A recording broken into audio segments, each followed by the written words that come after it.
nós voltarmos com ele amanhã para o Piauí. É fruto missionário, é uma oferta que você vai nos doar fazendo isso. Eu quero agradecer a Deus por esse privilégio, ao pastor Felipe, por esse privilégio, pastor Elvis, nosso carinho, e a todos os nobres obreiros desta igreja. É inédito estar aqui, neste lugar. É maravilhoso ouvir esse coral. É lindo ouvir a orquestra.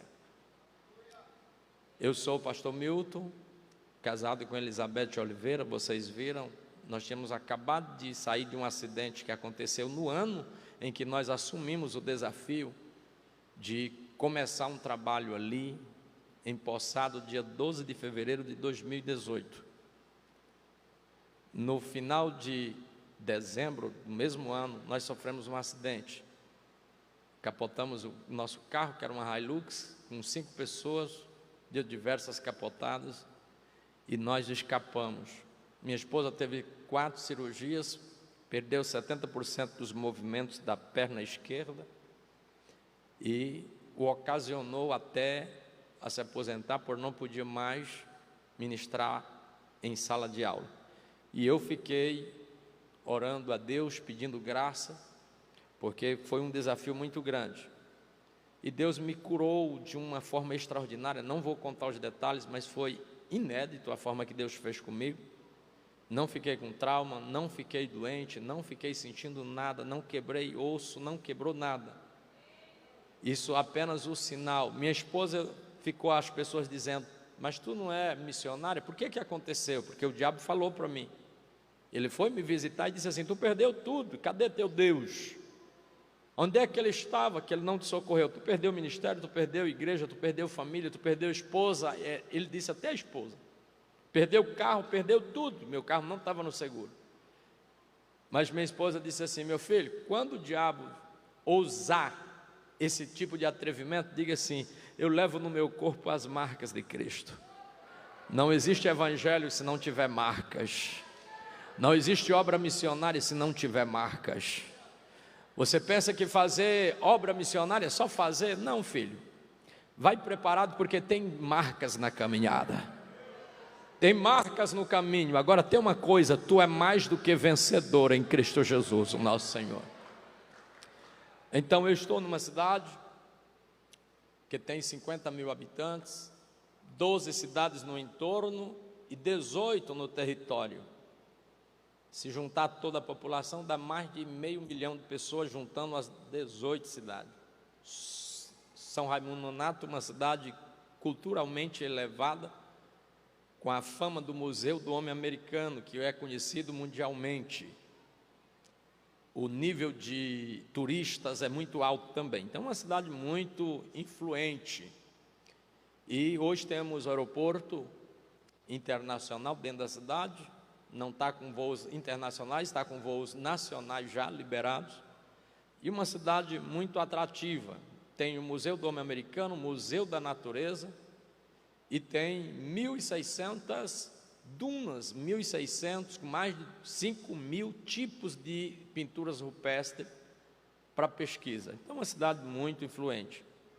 E uma cidade que tem níveis de desafio. Os desafios principais é espiritismo, candomblé e terreiro.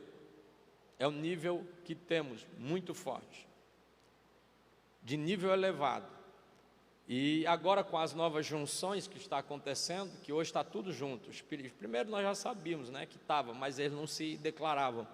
Agora estão declarando para fazerem aqueles congressos que faziam na África, agora querem fazer no Brasil.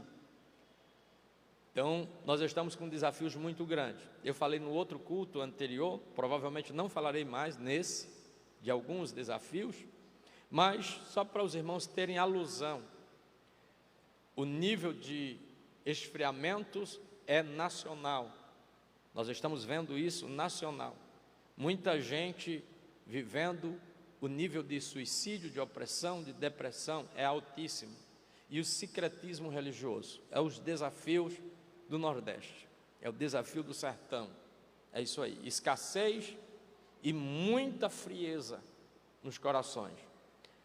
Nós estamos ali há 5 anos, nós começamos com 4 pessoas, eu e minha esposa formava 6 pessoas. E hoje, para a glória de Deus, em 5 anos, nós estamos construindo nossa sede própria, como os irmãos viram.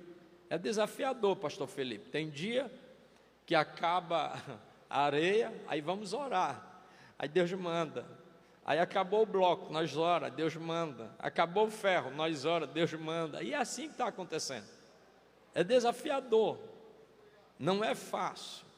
Tem dia que, um dia desse eu disse para Deus, todo mundo foi embora, os trabalhadores foram embora, e eu fiquei, por volta das 7 da noite, às 7h30, já estava escuro, eu fiquei orando, caminhando dentro, e eu disse assim, Senhor, está certo mesmo o que eu estou fazendo? Porque está tão difícil, está tão complicado.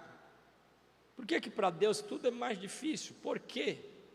E eu senti o Senhor falando comigo dentro daquele espaço onde é a igreja do Senhor. E o Senhor falou comigo nitidamente e disse assim, filho, é porque o que eu estou plantando, a maioria das pessoas não conseguiram ver a semente. Aí eu entendi que cresceu e nasceu mais um desafio, eu tenho que mostrar para as pessoas o valor, porque as pessoas não estão conseguindo ver mais. Abra sua Bíblia por gentileza, vamos ler uma palavra de Deus. Lucas, o Evangelho de Jesus, capítulo 14, versículo 16, até o versículo de número 27. Diz assim a palavra de Deus em Lucas capítulo 14, versículo 16, eu estou fazendo uso da King James. Então disse Jesus, certo homem fez uma grande ceia ou uma grande festa e convidou a muitos. E enviou o seu servo na hora da festa, na hora das bodas, para convidá-los. E disse, vinde, pois todas as coisas estão preparadas. E todos, em consenso, começaram a dar desculpas. O primeiro disse-lhe, eu comprei um pedaço de terra, preciso ir vê-lo, peço que me dê por escusado, ou que me desculpe. O outro disse, eu comprei 5 juntas de boi, e vou examiná-las, peço que me desculpe, não posso ir. E o outro disse, casei-me, portanto não posso ir. E vindo aquele servo, anunciou essas coisas ao seu senhor. E então o dono da casa, irritado, disse ao seu servo, sai depressa pelas ruas e becos da cidade e traz aqui os pobres, os aleijados, os coxos e os cegos. E disse o servo, Senhor, está feito como tu ordenaste, mas ainda há lugar. E disse o Senhor ao servo, sai pelas estradas, sai pelas sendas, e obriga-os a entrar para que a minha casa possa estar cheia. Porque eu vos digo, que nenhum daqueles homens que foram convidados provará da minha ceia.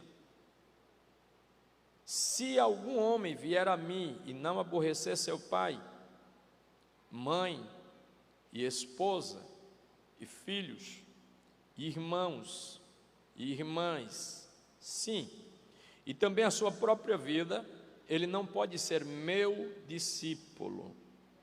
E quem não carregar sua cruz e não vir após mim, não pode ser meu discípulo. Amém?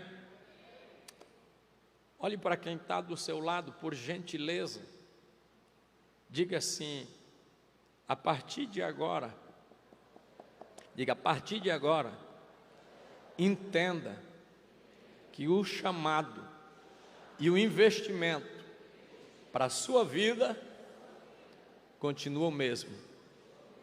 Deus não investe errado, igreja. Deus não investiu na tua vida errado.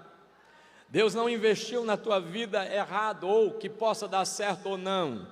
Tu não és um investimento errado. Primeiro que Deus não faz investimento errado. O que Ele investiu na tua vida, Ele vai requerer um dia. Pode ter certeza. Olhando para o texto em apreço, nós observamos que o Senhor, nesse texto, é um texto lindo. Eu não vou fazer uma conotação completa do texto. Eu vou apenas fazer algumas citações, algumas reflexões com a igreja, com os irmãos aqui presentes. O Senhor, no texto, Jesus faz menção da visão celestial que Ele veio como propósito estabelecer no coração dos homens. Você vai perceber que a primeira coisa que Ele fala aqui é de uma festa, e Ele denomina festa das bodas. E nessa festa Ele determina uma festa, é um momento extraordinário e ímpar.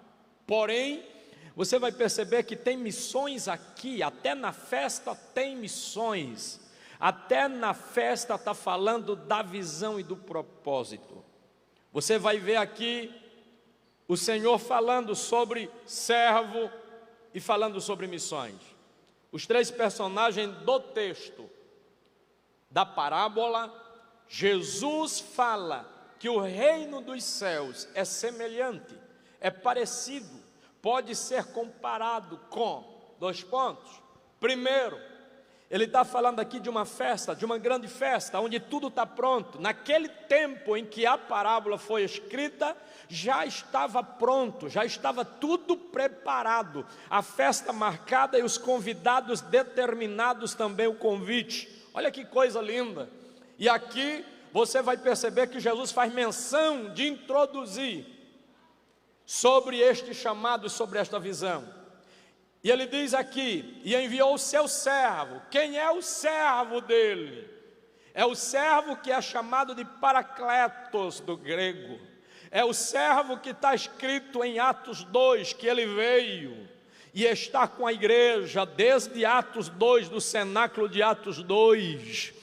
É aquele servo que veio quando Jesus faz a oração, no capítulo de número 14 de João, e Jesus diz: Pai, eu oro para que, quando eu for, envie o outro Consolador. O Consolador, aquele que João escreve as palavras do Mestre e diz: quando ele vier, quando ele chegar, em João 16:8, ele convencerá o mundo do pecado, da justiça e do juízo.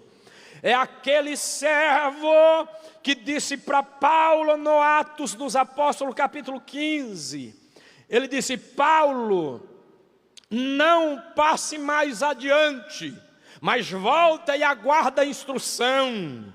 É aquele servo que encheu o cenáculo de Atos 2. É aquele servo que encheu a alma de Daniel Berg e Gunavingre.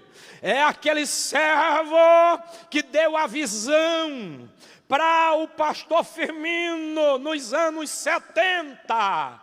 Enviar para o Piauí, pastor Inésílio Cunha, para a cidade de São Raimundo Nonato, e pela primeira vez implantar a igreja, a Assembleia de Deus naquele lugar, com apenas uma família, orando e buscando a Deus, sendo apedrejado. E conta o testemunho do pastor que falou para mim, eu tive o privilégio de ouvi-lo, e ele disse assim: quando um certo dia, de madrugada, estávamos orando apenas ele, a esposa e mais 2 irmãos, e a família dormindo, os meninos dormindo. E de repente, naquela casinha pequena, ali em Raimundo Nonato, de repente, o povo correu batendo na porta e disseram: o que está acontecendo? Tem alguém aqui passando mal? Para chamarmos os médicos. E ele abriu a porta e disse: não, está todo mundo bem. E por que vocês estão com esses baldos de água na mão? Disse: é porque está saindo fogo em cima da casa. E nós pensávamos que estava pegando fogo aqui. Pensávamos que estava tudo queimando aqui. E de repente o pastor entendeu que o amigo, esse servo aqui, o Espírito Santo, estava ali queimando o coração daquele povo. Foi assim que começou a minha história. Pastor Inesílio foi enviado daqui, dessa igreja. Ele foi para o sul, perto de Corrente. E depois na convenção, o pastor da época, Paulo Belizar de Carvalho, disse assim: tem alguém no meio desta multidão que tem coragem de ir para Raimundo Nonato, uma cidadela no sul do Piauí, mas que desafia todo mundo, não recebe crente e não aceita pregar o evangelho? Tem alguém? E um começou a conversar com o outro, dizendo: a cidade é difícil, a cidade é ruim, o povo é perigoso, o povo é mau. Pastor Inesílio disse que ouviu o Espírito Santo dizendo: te levanta e diz que tu é o homem que vai para lá. Oh glória! É esse Espírito que está aqui nessa noite dizendo: quantos ainda conseguem ouvir? Quantos ainda conseguem entender que aonde você estiver tem que ter um altar do Espírito do Senhor falando e queimando, acendendo a chama? A Bíblia diz, e o texto em conotação: e tendo em consenso, olha que aqui o servo, ele saiu exclusivamente para o povo que sabia da festa. O povo sabia que era hora. O povo sabia e entendia, pastor Wesley, que era hora da festa. E o servo chega lá por ordem do seu senhor, o dono da festa. Está entendendo, irmão, a mensagem? Está entendendo que nós estamos perto do chamado? Está entendendo que nós estamos chegando perto? Em Mateus, no capítulo de número 24, e versículo de número 12, no sermão de um dos maiores que Cristo pregou, ele disse assim: por se multiplicar a iniquidade, o amor de muitos esfriará. Numa linguagem mais aproximada da linguagem internacional, diz assim: por se multiplicar a iniquidade, o amor de quase todos esfriará. Ei, igreja do Senhor, o desafio de vocês nesse tempo é para orar. Pastor Felipe, meu pastor, eu quero dizer para o senhor que nesse tempo Deus entregou na sua mão a tocha. Não é a tocha olímpica, para que este estado seja conhecido lá fora como estado que exporta cultura, como estado que exporta carnaval, como estado que exporta peixe, água ou comidas típicas. Pastor Felipe, o que o Espírito de Deus está dizendo é que a Europa vai saber que vai receber de volta a semente do Evangelho, porque Jesus começa a exportar de Belém avivamento. Jesus começa a exportar daqui, não carnaval, mas missionário. E eu oro nessa noite ao Espírito de Deus, que o mundo lá fora seja conhecido do Brasil, não como país político, não como país de corrupção, mas o país que exporta avivamento, que exporta missionário, que exporta poder, que exporta a unção da palavra. Quem concorda comigo? Quem concorda comigo?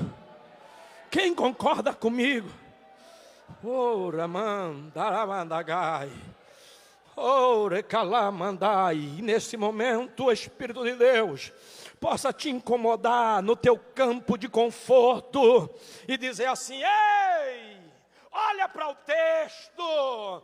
Os camaradas aqui representam não apenas uma tipologia simbólica simples, mas aqui representa grupos. Grupos aqui na Bíblia representa nações, representa povos, representa cultura. E nós precisamos ter cuidado com cultura, Porque cultura vem de uma raiz que é a mesma expressão de culto, cultura é uma outra vertente. E a palavra cultura quer dizer cultivar. Nós precisamos voltar a cultivar o culto, cultivar a oração, cultivar o jejum, cultivar a comunhão, cultivar o evangelismo, cultivar, juntar aqui a orquestra de Belém, mantém 10 famílias missionárias na Europa, o grupo de adolescente mantém 30 famílias não sei aonde, o grupo de senhores e varões mantém tantas famílias em outro lugar. Pastor Felipe, eu creio que daqui a 10 anos, se Jesus não tiver voltado, São Raimundo Nonato vai dizer: pastor, coloque aí, São Raimundo vai manter 10 famílias, oh glória, porque esse é o papel da igreja. É esse o papel da igreja. Então aqui diz a Bíblia, e outro disse assim, e o servo chegou lá e disse assim: ei, o primeiro disse: eu comprei um pedaço de terra, diga lá para o teu senhor que me dê por excusado. Comprou terra, que desculpa mais abobalhada, comprou terra. Ei, igreja, aqui fala de quê? Da linguagem cultural de Marx, da linguagem cultural de Karl Marx, de Engels. Aqui cai a cultura que estão levando e pegando e jogando nas faculdades. Eu vi uma pesquisa a semana atrasada que a Universidade de Campinas fez, agradecendo que, ou denominando na página, que 70% das vagas são ocupadas por evangélicos.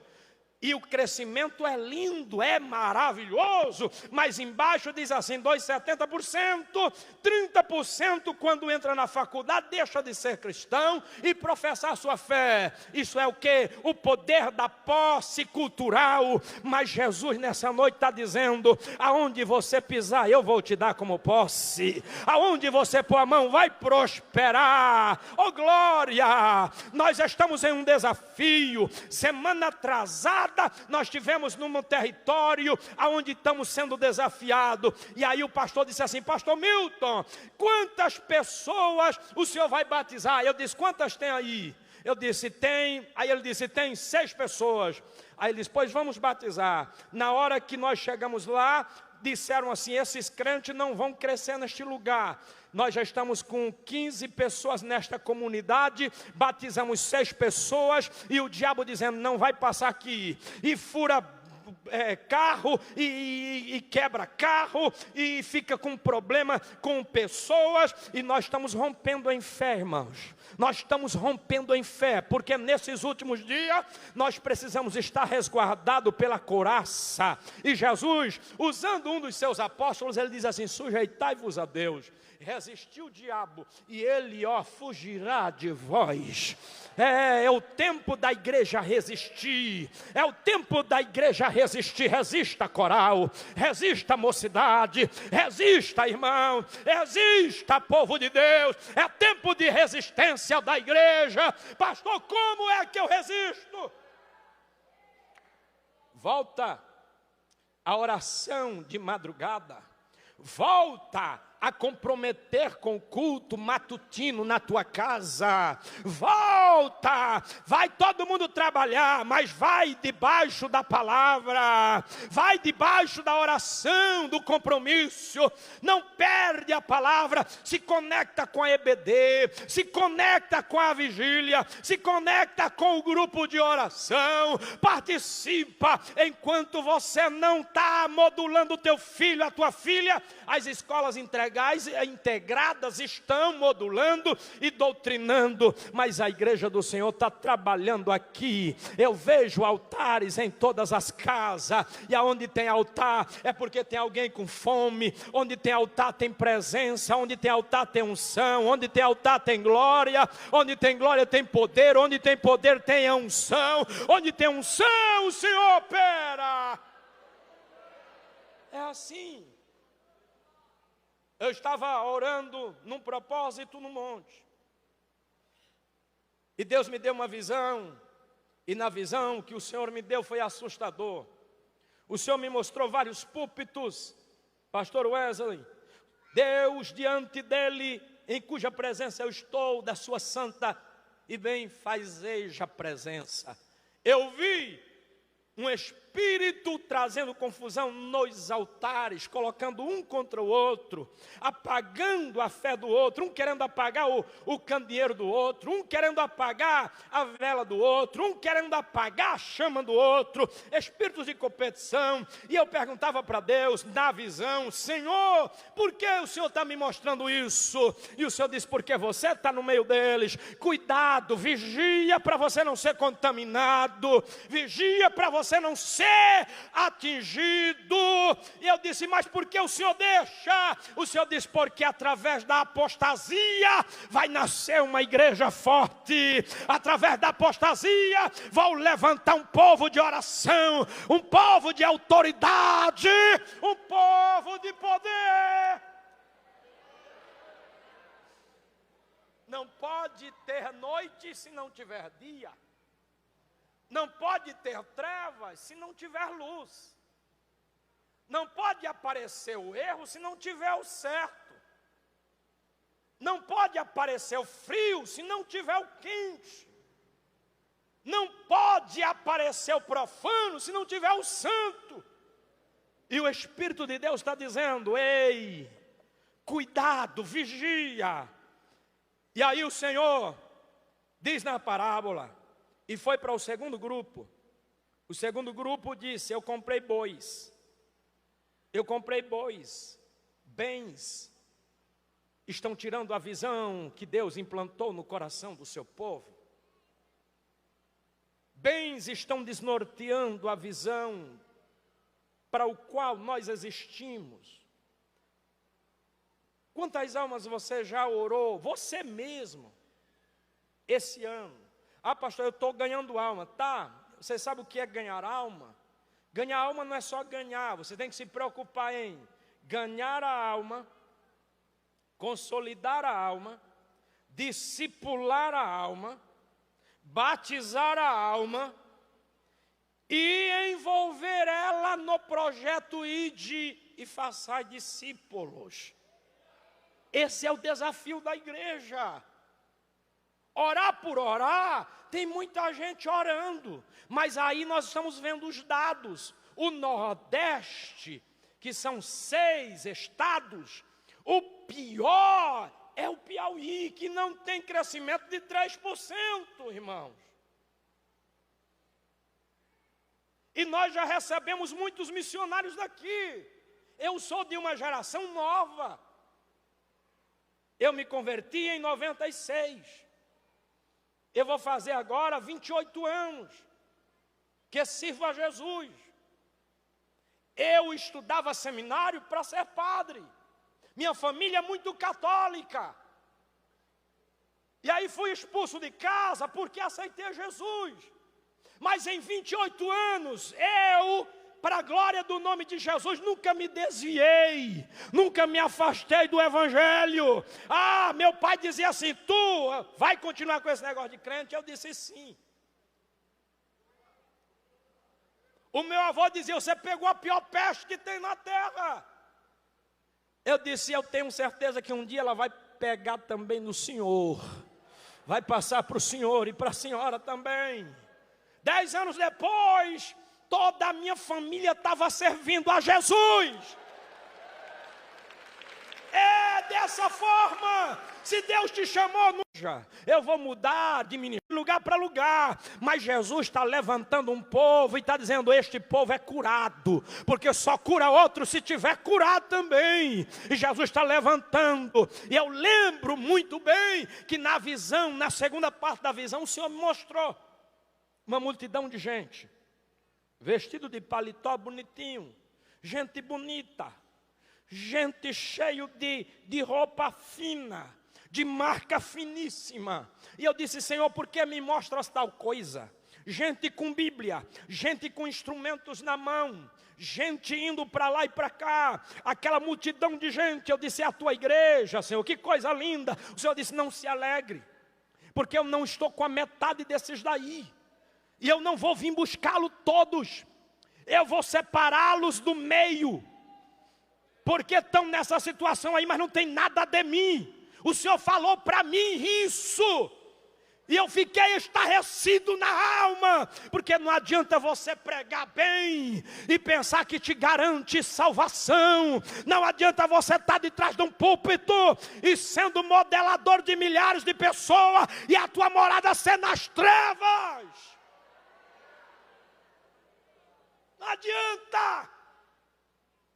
Não adianta, Lucas capítulo 9, verso 24. Não adianta tu ganhar o mundo inteiro e perder a tua alma. Tem gente querendo ganhar tudo e perdendo o principal. Está na hora de nós termos muito cuidado. E para fechar e caminhar para o encerramento da minha participação, da minha reflexão. A história vai dizer que ele vai para o terceiro grupo, para o terceiro nível. E nesse nível aqui, ele chega e diz assim: ei, o Senhor manda te dizer, tudo está pronto, vinde. Não posso ir, eu casei-me.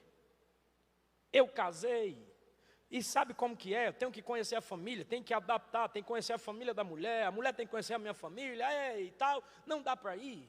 As pessoas estão fazendo desculpa, criando desculpas esfarrapadas para não fazer nada para Deus. As pessoas estão colocando desculpa em tudo, mas vai chegar o dia, senhoras e senhores, em que Deus vai te chamá-lo frente a frente. E naquele dia que Ele te chamar frente a frente, não vai ter desculpa. Naquele dia Ele vai dizer assim: ei, João, cadê aquelas 10 mil pessoas que eu coloquei na tua mão lá em Portugal? Cadê aquelas 20 mil pessoas que eu te coloquei nas missões do Nordeste? Por que tu queria apenas brilhar e não cumpriu com o meu propósito? Eu requererei de ti o sangue deles. Isso dói. Por causa da tua negligência, estão morando no inferno, nas trevas. Foi porque você não abriu a boca, ficou com vergonha na faculdade de demonstrar que é cristão. Ficou com vergonha de dar a tua posição. Mas Jesus está dizendo nessa noite: ei, escolhe qual lado tu quer ficar.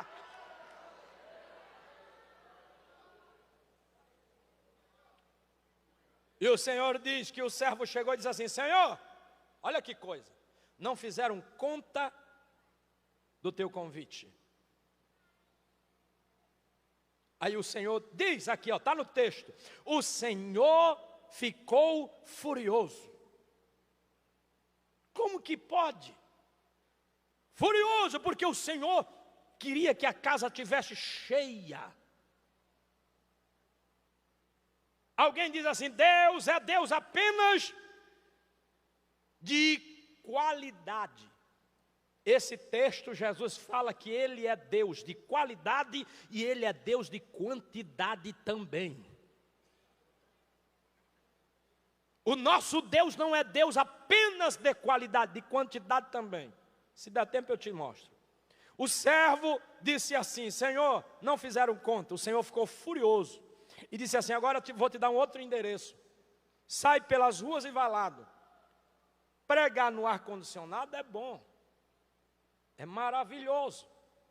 Eu lembro de um pastor, foi meu pastor, e ele disse que tinha um irmão que queria muito ir para o campo missionário. E só vivia dizendo: pastor, me manda para a missão, me manda para a obra missionária.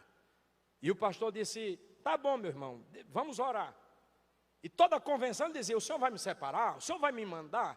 E num dia o pastor resolveu fazer uma visita. E quando chegou lá disse: meu filho, qual é o teu desejo que tu tem muito de ir para o campo missionário?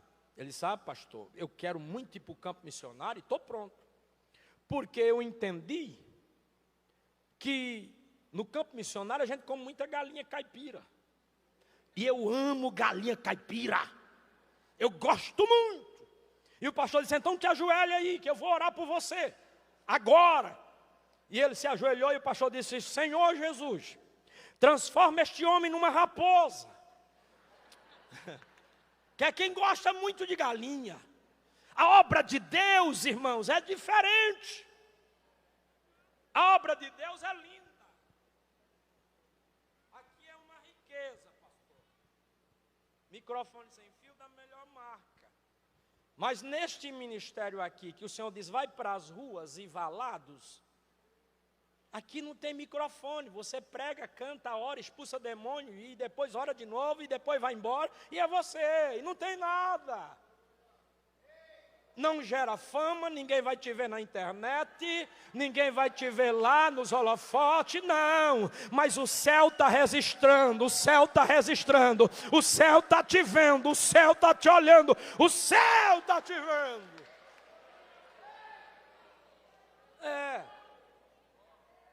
Aí ele disse, olha,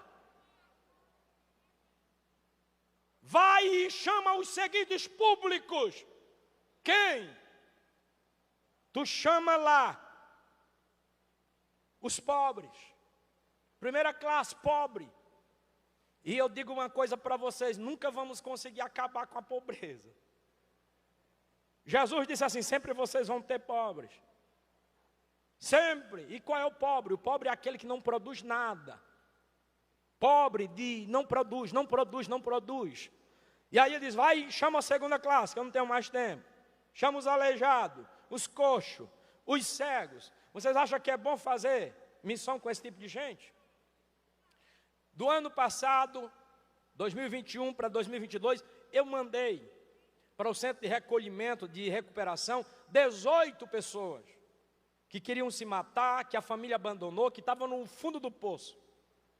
Eu pagava do bolso algumas ajudas para eles irem. Mandei 18, só conseguimos recuperar, impactar apenas 6 pessoas.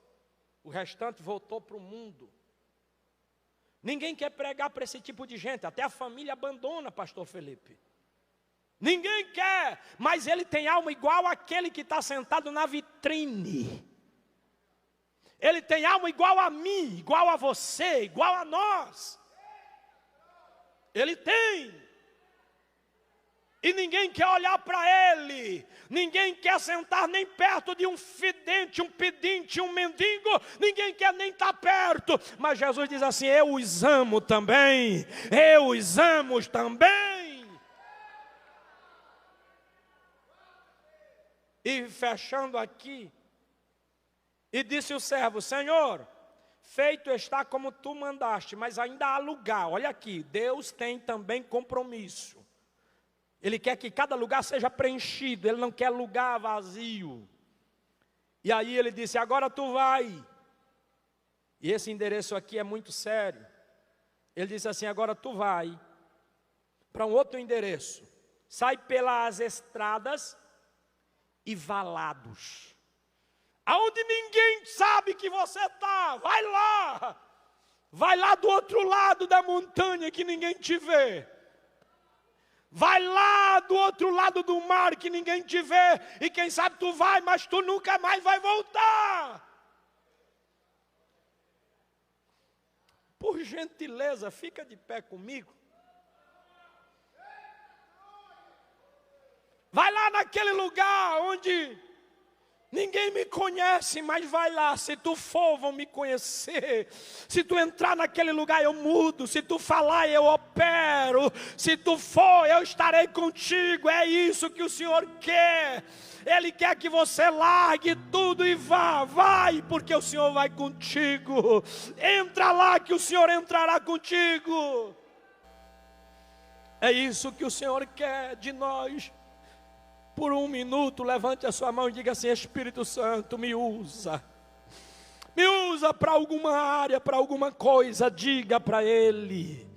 Me use para alguma coisa, Espírito de Deus, incendeia todos que aqui estão, e que não haja nenhuma desculpa, nenhuma desculpa, nenhuma desculpa. Eles vão invadir fronteiras, ultrapassar a fronteira, vão entrar do outro lado da montanha, do outro lado do vale, do outro lado da vereda. Deus vai dar alma, enche de alma, enche de alma. O coração deste povo incendeia, abre a porta dos recursos, abre a porta do amor, da palavra, da sonho, da visão, da palavra, enche o coração deles.